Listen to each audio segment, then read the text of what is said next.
السلام علیکم ورحمۃ اللہ وبرکاتہ۔ الحمدللہ لم یزل عالما قدیرا سمیعا بصیرا والصلاة والسلام علی من ارسل شاہدا ومبشرا ونذیرا اما بعد فاعوذ باللہ السمیع العلیم من الشیطان الرجیم من ہمزہ ونفخہ ونفثہ بسم اللہ الرحمن الرحیم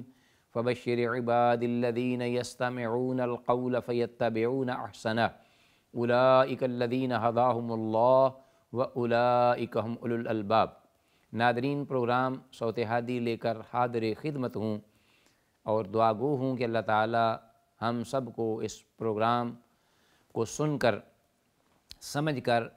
ان تعلیمات پر عمل کرنے کی توفیق عطا فرمائے۔ اللہم ارنا الحق حقا وارزقنا اتباعہ وارنا الباطل باطلا وارزقنا اجتنابہ، آمین یا الہ العالمین۔ ناظرین، کتاب الحج کے سلسلے میں مؤلف رحمہ اللہ نے جو احادیث کا سلسلہ شروع کیا ہے، انہی احادیث اور ابواب کے تحت ہم اپنی گفتگو کر رہے تھے، اور اسی سلسلے میں ایک حدیث جو حضرت ابو قتادہ رضی اللہ تعالیٰ عنہ کی ہم نے ذکر کی تھی، اس کا کچھ حصہ بقیہ رہ گیا تھا ذکر کرنے سے۔ انشاءاللہ آج ہم پہلے اس حدیث کی تکمیل کرتے ہوئے پھر آئندہ دیگر احادیث کی طرف آتے ہیں، جو کہ اسی ایک باب کے تحت ہی مؤلف نے ذکر کی ہیں۔ تو میں چاہوں گا کہ باب کے الفاظ بھی ایک وقت میں یاد دلاتا جاؤں۔ باب تحریم الصید للمحرم، احرام میں جو شخص ہے اس کے لیے جن پابندیوں کا ذکر کیا گیا، ان من جملہ پابندیوں میں سے ایک یہ ہے کہ اس کے لیے شکار کرنا یا شکار کے لیے دوسرے کا تعاون کرنا یہ جائز نہیں ہے، درست نہیں ہے، اللہ نے اس کو ناجائز قرار دیا ہے۔ لیکن اس کے ساتھ ساتھ ہی کچھ ایسی چیزیں مستثنیات میں سے ہیں کہ جن کا میں ذکر کرتا ہوں آگے۔ ایک تو یہ کہ حدیث کے اس حصے پر ہم آئے کہ حضرت ابو قتادہ رضی اللہ تعالیٰ عنہ نے جب اس جانور کا تعاقب کیا، اس کو دیکھ کر تو کہا کہ ثم اعطیت الحمار، پھر میں اس زیبرا کے پاس آیا، من ورائے اقامتن، من ورائے اقامتن یعنی ٹیلے کے پیچھے سے ہو کر، کوئی جیسے اونٹ میں ہو کر انسان گات لگاتا ہے تاکہ جانور کو پتہ نہ چل جائے، تو وہ اپنا وہ ذکر کر رہے ہیں کس انداز سے میں نے اس کو آ لیا، کہ اس کا منہ دوسری جانب تھا تو پیچھے سے ٹیلے کی اوٹ میں ہو کر میں نے اس پر حملہ کیا یا اس پر جپٹا۔ اقامتن یہ ٹیلہ اسے کہتے ہیں،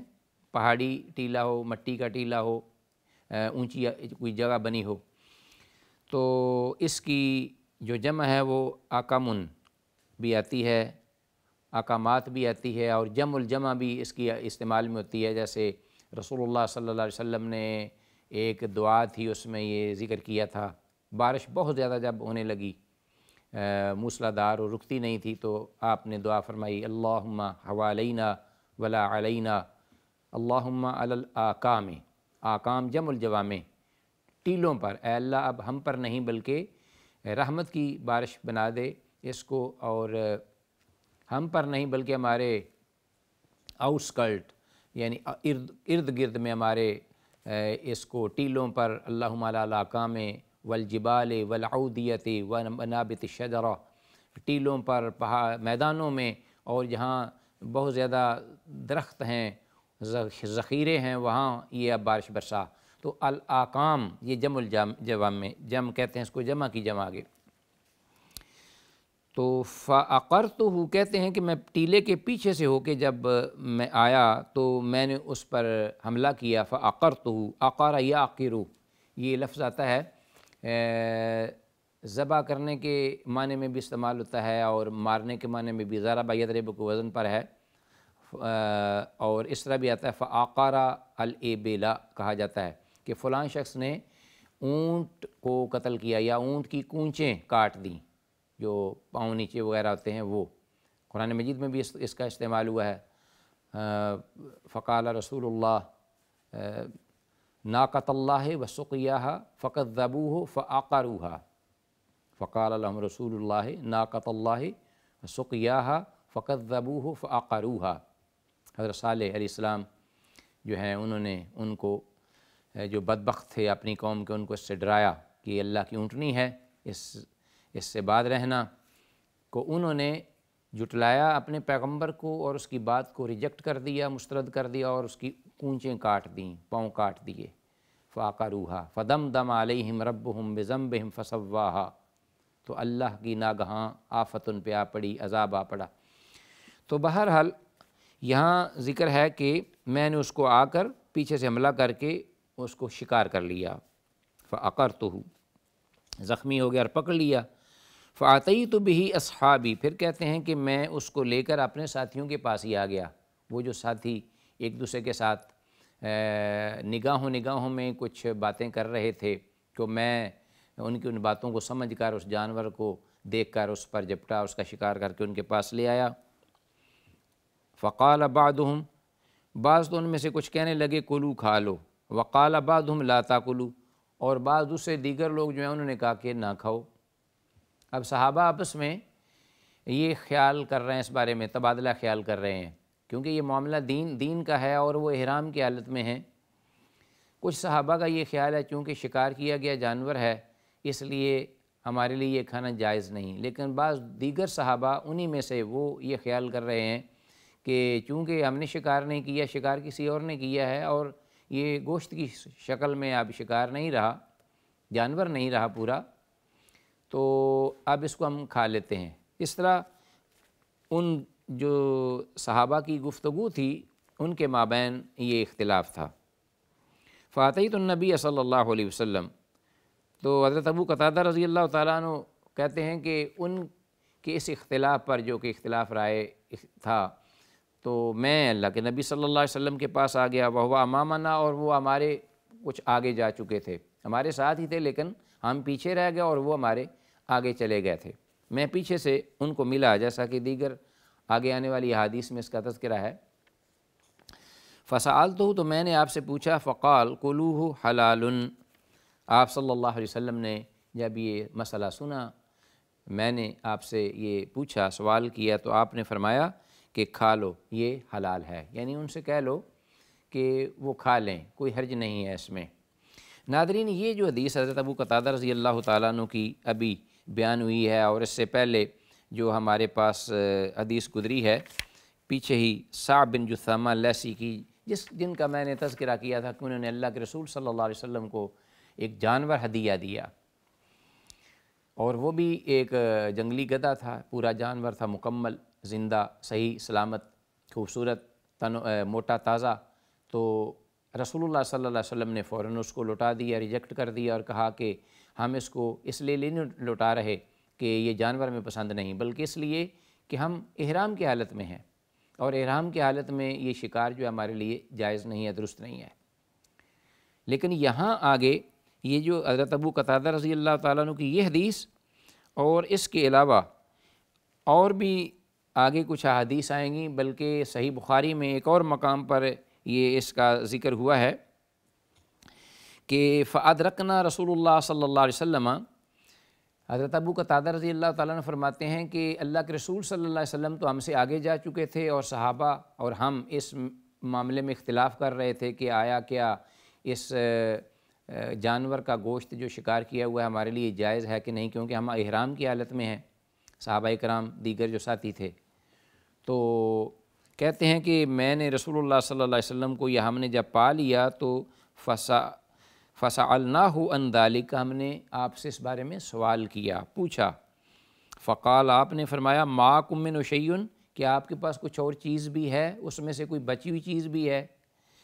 تو فقلت ان نعم، میں نے کہا کہ ہاں۔ حضرت ابو قتادہ رضی اللہ تعالیٰ عنہ نے باقاعدہ یہ بات فرمائی کہ اللہ کے رسول، ہمارے پاس اس جانور کا بقیہ ابھی گوشت بھی موجود ہے۔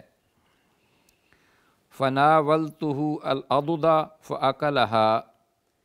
یہاں تک کہ کہتے ہیں کہ آپ صلی اللہ علیہ وسلم کی رغبت پر میں نے ایک بازو جو تھا اس کا، وہ آپ صلی اللہ علیہ وسلم کے حوالے کر دیا، آپ کو عطا کیا، آپ نے اس کو کھایا، یہاں تک کہ حتی نفدھا وہو محرم، یہاں تک کہ آپ صلی اللہ علیہ وسلم نے اس کو پورے کا پورا کھا لیا، آپ نے ختم کر لیا اس حال میں کہ آپ احرام میں تھے۔ اب یہاں جو کچھ بظاہر تضاد نظر آتا ہے، جو پہلی حدیث ہے اس میں، اور یہ جو صعب بن جسامہ لیثی رضی اللہ تعالیٰ عنہ کی ہدیہ دینے کی بات ہے، اور اس میں آپ صلی اللہ علیہ وسلم نے خود فرمایا کہ مَعَكُم مِّن شَيْءٌ، کہ آپ کے پاس کوئی چیز موجود ہے اس میں سے، خود رغبت فرمائی کہ اگر ہے تو انہوں نے فرمایا کہ ہاں اے اللہ کے رسول ہمارے پاس ہے، تو عطا کیا اور کھایا یہاں تک کہ ختم کر دیا۔ تو ناظرین، اس بارے میں یہ جو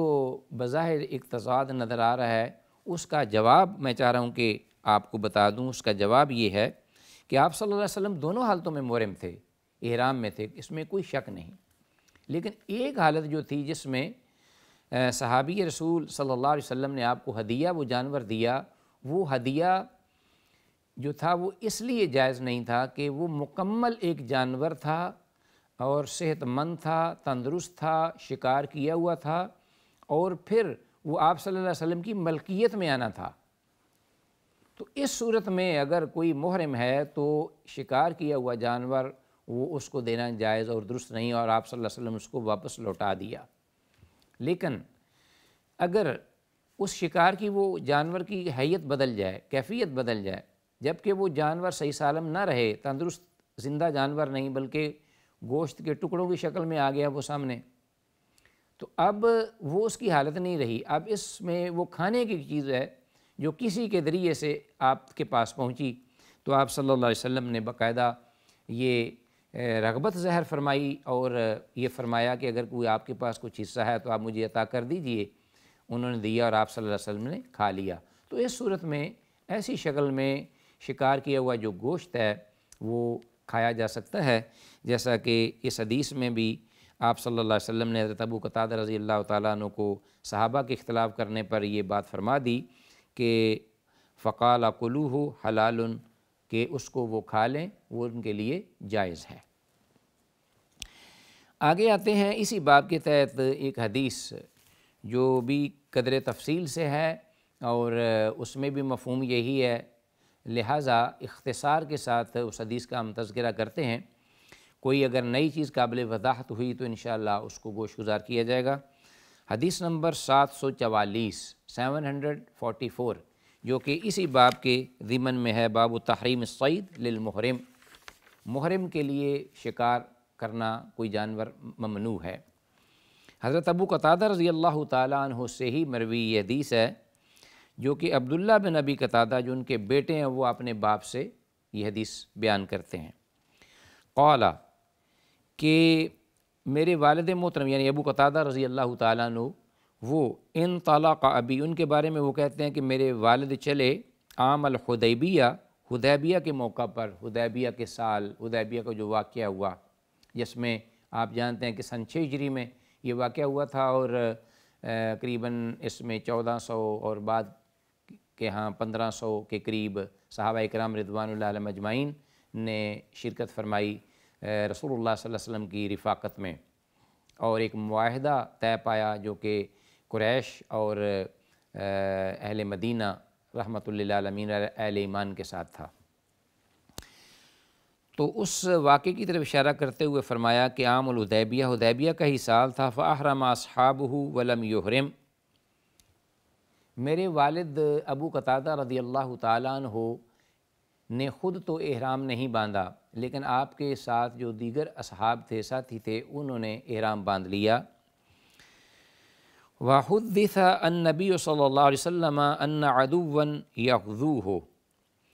رسول اللہ صلی اللہ علیہ وسلم کو بھی اس بات کی اطلاع کر دی گئی کہ آپ کا دشمن جو ہے وہ طاق میں ہے، گات میں ہے، وہ انتظار میں ہے،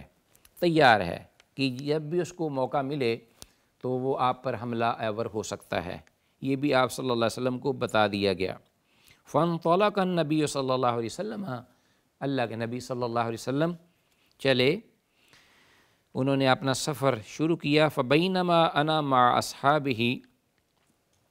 تو ابو قتادہ رضی اللہ تعالیٰ عنہ فرماتے ہیں کہ اس حال میں کہ میں آپ کے صحابہ کے ساتھ تھا، ان کی مصاحبت میں تھا، تضحک بعضهم الی بعض،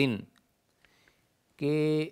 جو ساتھی تھے صحابہ اکرام رضوان اللہ علیہم اجمعین وہ ایک دوسرے کو دیکھ کر ہنسنے لگے، کچھ مسکرانے لگے نگاہوں میں۔ پہلی حدیث میں تو تضحک کے الفاظ جو ہیں وہ ذکر نہیں ہوئے، سابقہ حدیث جو ہم نے ذکر کیا ہے، لیکن اس حدیث میں قدر تفصیل ہے، اس لیے وہ خود بتا رہے ہیں کہ صحابہ کرام نہ صرف یہ کہ نظروں سے تبادلہ خیال کر رہے تھے، بلکہ نظر ہی نظر میں وہ مسکرا بھی رہے تھے ایک دوسرے کو دیکھ کر۔ فَنَظَرْتُ فَإِذَا أَنَا بِحِمَارِ وَحْشٍ، میں نے دیکھا کہ ناگہاں میری نظر پڑی ایک وحش یعنی جنگلی گدھے پر، جنگلی جانور پر، زیبرا وغیرہ پر۔ فَحَمَلْتُ عَلَيْهِ، کہتے ہیں کہ میں نے تیاری کر لی کہ میں اس پر حملہ آور ہوں۔ فَطَعَنْتُهُ فَأَثْبَتْتُهُ، یہاں تک کہ میں نے اس پوری تیاری کے بعد اپنے نیزے سے اس پر حملہ کیا، حملہ آور ہوا اور پھر اس کو آ لیا، اس کو میں نے گرا لیا، اس کو میں نے زخمی کر کے نڈھال یا بے بس کر دیا۔ وَاسْتَعَنْتُ بِهِمْ، تو انہوں نے کہا کہ اس سلسلے میں نے اپنے ساتھیوں سے بھی مدد مانگی تھی، ان سے بھی میں نے تعاون لینے کی جسارت کی تھی۔ تو ساتھ ہی فرمایا کہ فَأَبَوْا، لیکن انہوں نے اس بارے میں انکار کر دیا تھا کہ ہم معذرت خواہ ہیں، آپ کا کوئی اس بارے میں تعاون نہیں کر سکتے، جیسا کہ پچھلی سابقہ حدیث میں اس کا تذکرہ ہوا ہے۔ فَأَبَوْا أَن يُعِينُونِي فَأَكَلْنَا مِن لَحْمِهِ، کہتے ہیں حضرت ابو قتادہ رضی اللہ تعالیٰ عنہ کہ اس کے بعد ہم نے اس کے گوشت سے کچھ حصہ بھی کھا لیا۔ وَخَشِينَا أَن نُقْتَطَعَ، اور اس بات پر بھی ہم ذرا تھوڑا سا ڈرے کہ کہیں رسول اللہ صلی اللہ علیہ وسلم سے ہم بہت دور نہ رہ جائیں، یعنی آپ صلی اللہ علیہ وسلم آگے کو پیش قدمی فرما رہے تھے، ہم آپ کے ساتھ ہی تھے، لیکن آپ تیز رفتار ہونے کے بنا پر آپ ہم سے آگے نکل گئے تھے خاصے، اور ہم پیچھے رہ گئے تھے، کیونکہ یہ شکار کا معاملہ ہوا، پھر اس کو بنایا پکایا، پھر کھانے لگ پڑے، اس سے بھی تاخیر ہو گئی ہوگی، تو ہم ڈرے کہ کہیں ہم بہت پیچھے نہ رہ جائیں آپ صلی اللہ علیہ وسلم سے۔ فَطَلَبْتُ النَّبِيَّ صلی اللہ علیہ وسلم أَرْفَعُ فَرَسِي شَعْوًا وَأَسِيرُ شَعْوًا، کہتے ہیں کہ میں اللہ کے نبی صلی اللہ علیہ وسلم کی تلاش میں نکل کھڑا ہوا، کبھی میں اپنے گھوڑے کو تیز بگاتا، کبھی میں پھر آہستہ کر دیتا، قرب و جوار میں دیکھتا جھانکتا آپ صلی اللہ علیہ وسلم نظر آ جائیں۔ فَلَقِيتُ رَجُلًا مِّن بَنِي غِفَارٍ فِي جَوْفِ اللَّيْلِ، یہاں تک کہ آدھی رات تک یہی سلسلہ رہا، تو میں بالآخر ایک بنی غفار سے تعلق رکھنے والے ایک ساتھی تھے صحابی، ان سے ملاقات ہوئی اور ان سے میں نے اللہ کے نبی صلی اللہ علیہ وسلم کے بارے میں پوچھا۔ قُلْتُ أَيْنَ تَرَكْتَ النَّبِيَّ صلی اللہ علیہ وسلم، میں نے کہا کہ اللہ کے نبی صلی اللہ علیہ وسلم کو آپ نے کہاں چھوڑا، یا آپ ان سے الگ ہوئے، یا کب ہوئے، کس جگہ ہوئے؟ تو قَالَ تَرَكْتُهُ بِطَاحٌ، کہ طاحون ایک جگہ تھی، مقام تھا، اس جگہ پہ میں ان سے جدا ہوا، اس وقت تک تو ہم اکٹھے تھے۔ تو ناظرین، یہ حدیث جو میں ذکر کر رہا ہوں اسی باب کے ضمن میں ہے جو کہ مؤلف نے ذکر کی ہے۔ آگے اور بھی ایک حدیث یا چند حدیث کا تذکرہ ہے، انشاءاللہ اس کا ہم ذکر کریں گے آئندہ ہم اپنے پروگرام میں۔ سر دست اسی پر اکتفا کرتے ہوئے آپ سے اجازت چاہتا ہوں، اللہ کی بارگاہ میں دعا کرتے ہوئے کہ جو کچھ کہا سنا ہے اللہ سمجھنے اور اس پر عمل کی توفیق دے۔ وآخر دعوانا ان الحمد للہ رب العالمین۔ السلام علیکم ورحمۃ اللہ وبرکاتہ۔